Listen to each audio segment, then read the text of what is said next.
swelling, headache or a rash, asthma, colitis, fatigue, or gas. What will today's symptom be?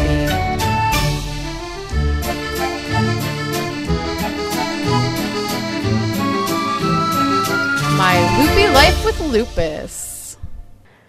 Hi guys. So it is now day 19 of Lupus Awareness Month, and in this video I am going to be reading a blog post from highheelsandtrainingwheels.com, and this is a blogger who has lupus, and she wrote this blog called 10 Things Not to Say to a Mother with Lupus.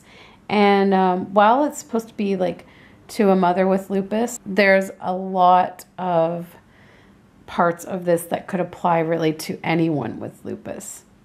So here is what she wrote.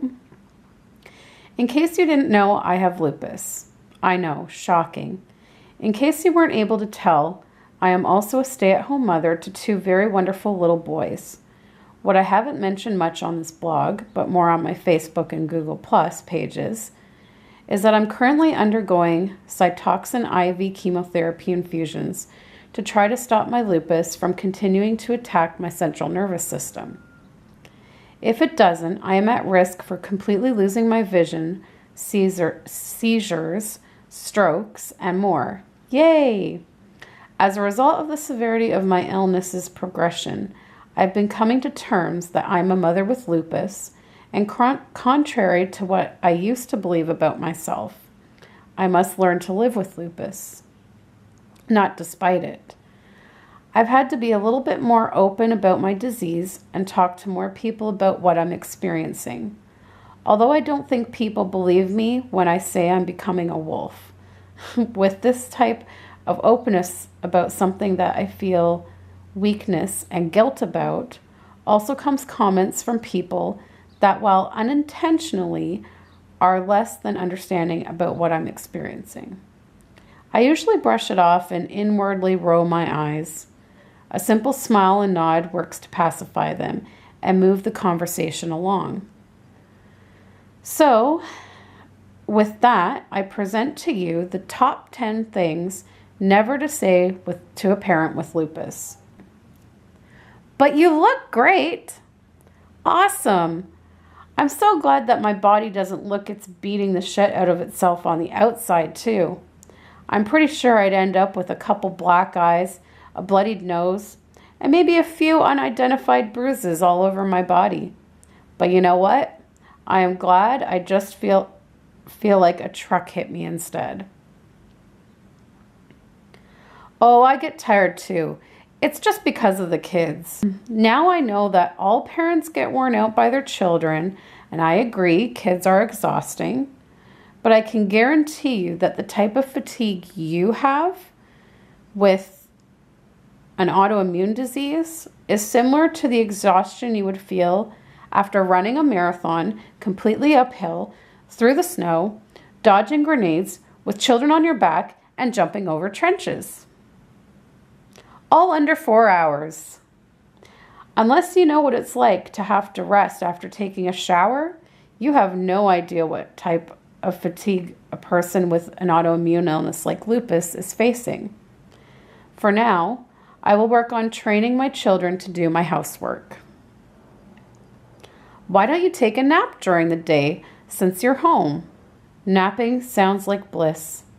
Heavenly cloud praising bliss. However, like most parents can understand, taking a nap while your kids are awake is similar to leaving a cat and a dog alone together with a ball of yarn. Disaster will ensue. I will be left to do more after said nap than had I not taken the nap in the first place. Not to mention, of course, that I have a list of things on my daily to-do list that need to get done because my job is to take care of the home and child. There is no nap times for grown-ups anymore. In fact, my 3-year-old has decided they're not for him anymore either. At least it's not cancer. You are so right. I'm glad it's not cancer. I would never wish cancer on anyone, and I cry when I find out someone has lupus. Both are devastating and deadly. I'm also realistic about what lupus is and does to my body. I'm on chemotherapy just like a cancer patient. I'm out of options for treatments just like a cancer patient. My body is killing itself just like a cancer patient's. Even when in remission, it can come back, oftentimes worse, just like cancer. Unlike cancer, I will have to take medications for the rest of my life to keep me alive and prevent my body from shutting down. We will never know what part of my body lupus will attack next. We will never know which flare will be the one that sends me to the glory days. Just like cancer, I will forever be faced with frailty of my life, and my mortality will be staring at me like a magnifying glass on a bug on a scalding hot day. But no, I'm glad it's not cancer, and again, I never ever want to face cancer. I pray for those that do have to suffer through that. I'm also realistic about what this disease can do and what my possible early death may mean to my children. Have you taken anything for it? Wait, there's medication? Lupus patients are no stranger to taking medication. I have so many prescription pill bottles. My kids never ever tried to reach for them. Oh, those? Those are just Mommy's happy pills. Hey, look, a plug outlet. Let's go stick a coin in that. In fact, my pharmacist knows me so well that I don't have to say my name when I see her. She even asks my husband about our kids when he picks up my prescriptions. Unfortunately, there has only been one medication made to treat lupus in over 50 years. Of course, I can't take it because it hasn't been tested on people with central nervous system lupus. Yay me! I have been on every other medication that is used to treat lupus, and as the final last resort, I am now doing Cytoxan chemotherapy. Here's to hoping. I have a friend whose mom died from lupus. I'm sorry for your friend and their family. I really am. And while I appreciate you trying to relate to me the only way you know how, being reminded that I could die from lupus doesn't really help. All it does is remind me again that my next flare may be the flare and that my mortality is staring directly at me. I have a friend who has lupus. She's just a little tired and works still. Okay, first question. Is she Lady Gaga? Because she doesn't have lupus. Although her aunt did. If she's not Lady Gaga, then she's probably not telling you everything. It's said that most patients downplay how they're feeling so that their friends and loved ones don't A, worry, or B, get tired of the constant complaining. Fact is that on most days, people with autoimmune diseases wake up with something hurting, not working, or difficult. Sometimes my brain is giving me the silent treatment, and I can't quite understand what you're saying. So your friend may be working, and she may seem fine, but chances are she's just keeping silent.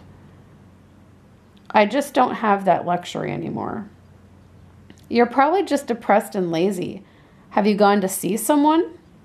If by someone you mean a doctor, then yes. If you mean therapist, then yes. Both of which came back with the same response. It's lupus. I tried to work through my lupus, but apparently it's here for the count, so instead, my lupus and I negotiate with each other, feed the kids and family, or clean the house. While being a parent would be so much more fun if I didn't have to feed them, I am obligated to do so. So, sorry Kenmore, our love date where I run you all over my floor and dance in my underwear with you while listening to music is going to have to be postponed. Man, lupus is really messing with my social life. Just tough it out. I'm Tonka Tough. I've given birth to 2 children through difficult pregnancies, have had 2 little boys use me as a jungle gym while recovering from a muscle biopsy, and I break my toes on a consistent basis. I have monkey toes and they get in the way. So yes, I'm tough. most patients have a pain tolerance that is off the charts. Their internal strength is made with titanium. I tough it out all of the time. What you know about what we're experiencing is only a fraction of what we're enduring. So yes, we're working through it. And yes, we're not giving up. Yes, we're doing our best. Toughing it out is our only option.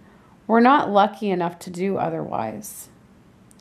If you were gluten-free, exercised, vegetarian, vegan diet, I'm sure you'd feel better. I've exercised. I've changed my diet. I actually do both consistently. I agree a healthy lifestyle is good for everyone and not just individuals with lupus. What I don't believe is that it's a cure for anything except celiac disease. What I do know is that when your body is a self-mutilating piranha, no matter what you do or eat, it's still going to hate itself. It's crazy like that. So I'll keep my cookies, make my sandwiches, and enjoy my pasta. Then I'll run the elliptical and burn off the calories. Thank you very much. Have you ever had anyone say something like this to you when you were talking about your lupus? How did you deal with it? And then there's like a little disclaimer. If you have said any of these things to a mother with an autoimmune disease, please know, we know you don't mean these words meanly. We also know that your words emphasize to us that what we are experiencing is truly not understood. And so that's that blog post. It's really good. I'm having a bit of lupus fog, so I had a little trouble getting through that one, reading that one. This is going to need some major editing. But as with the other online articles, I'm going to put a link to this blog in the description below. So if you guys want to go and reread it, because I don't know if even editing, it might be kind of like jumbled or stuttered or whatever. So yeah, just if you want to go and reread it and check it out and whatever, it will be there in the description below. And so yeah, that's it for this video, guys. Thanks so much for watching. Thumbs up if you liked it. I thought it kind of gave me a good chuckle reading this blog post. So yeah, I mean, we hear so many crazy things, and we know that they're that they mean well. That you just got to know that when people say these things, they do really mean well. You know, they care, but they don't have the information, and they don't understand. So it is annoying, I know, but you have to just know that it's coming from the goodness of their heart. So don't take it too hard. I know it's hard sometimes depending on where you're at, but yeah. So anyways, guys, I will see you in the next video, and we will just keep plugging through with Lupus Awareness Month. Take care, everyone.